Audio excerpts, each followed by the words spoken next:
অসহযোগ আন্দোলনের সমর্থনে সকাল 11টায় মিছিল নিয়ে শাহবাগ মোড়ে অবস্থান নিতে যায় শিক্ষার্থীরা। আগে থেকেই সেখানে অবস্থান নেয়া ক্ষমতাসীন দলের নেতাকর্মীদের সঙ্গে এ সময় শুরু হয় ধাওয়া পাল্টা ধাওয়া। পুরো এলাকা পরিণত হয় রণক্ষেত্রে।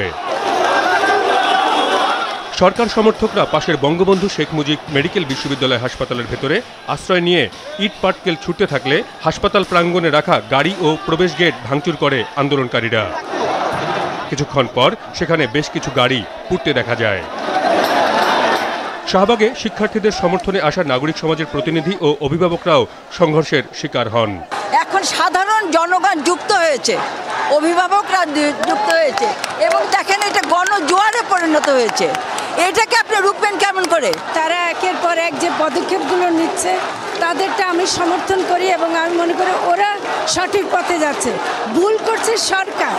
এরপর থেকেই শিক্ষার্থীরা দখল নেয় পুরো এলাকার। পাশেই অবস্থিত শাহবাগ থানা এবং পুলিশের ওপর যেন কোনো হামলা না হয় তা পাহারা দিয়ে রাখে তারা। আগুন নেভাতে খবর দেয়া হয় ফায়ার সার্ভিসকেও।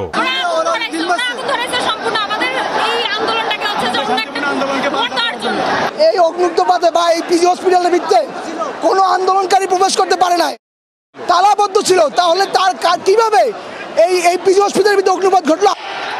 বিক্ষুব্ধ শিক্ষার্থীদের অবস্থান ছিল বাংলা মোটর পর্যন্ত। তবে কারওয়ান বাজারে ছাত্রলীগ যুবলীগ পুলিশের অবস্থান থেকে ধাওয়া পাল্টা ধাওয়া দেখা গেছে থেমে থেমে। সেখানে শিক্ষার্থীদের লক্ষ্য করা ছোড়া গুলিতে আহত হন বেশ কিছু শিক্ষার্থী। ধানমন্ডি আওয়ামী লীগ সভাপতির কার্যালয়ে আশপাশের এলাকায় সংঘর্ষ চলে কিছুক্ষণ। এক পর্যায়ে তা নিয়ন্ত্রণে আনতে সক্ষম হয় আইনশৃঙ্খলা বাহিনী।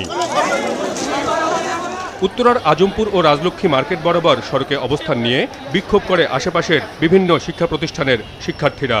সেখানে আওয়ামী লীগের নেতাকর্মীদের সঙ্গে সংঘর্ষ বাধলে আনোয়ারুল ইসলাম নামের একজন আওয়ামী লীগ নেতা নিহত হন। মেরুলবাড্ডা ও মিরপুরের বিভিন্ন এলাকাতেও সকাল থেকেই অবস্থান নেয় শিক্ষার্থীরা। বেশ কয়েক জায়গায় সরকার সমর্থকদের সঙ্গে সংঘর্ষও বাধে তাদের। এদিকে সকাল থেকেই রাজধানীর সায়েন্স ল্যাব এলাকা অবরুদ্ধ করে বিক্ষোভ করেছেন আন্দোলনকারীরা। দুপুরের পর সেখানে ছাত্রলীগ যুবলীগ নেতাকর্মীদের সঙ্গে সংঘর্ষ হয় তাদের।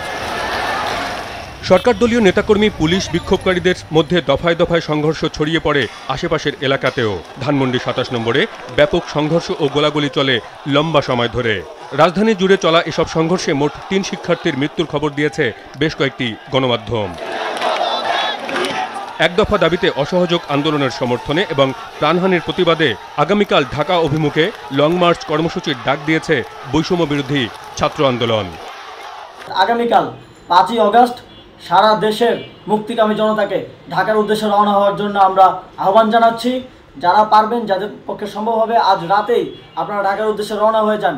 আমরা আগামীকাল সারা দেশের মুক্তিকামী জনতাকে ঢাকায় আসার আহ্বান জানাচ্ছি। মাজহার মিলন, মাছরাঙ্গা সংবাদ, ঢাকা।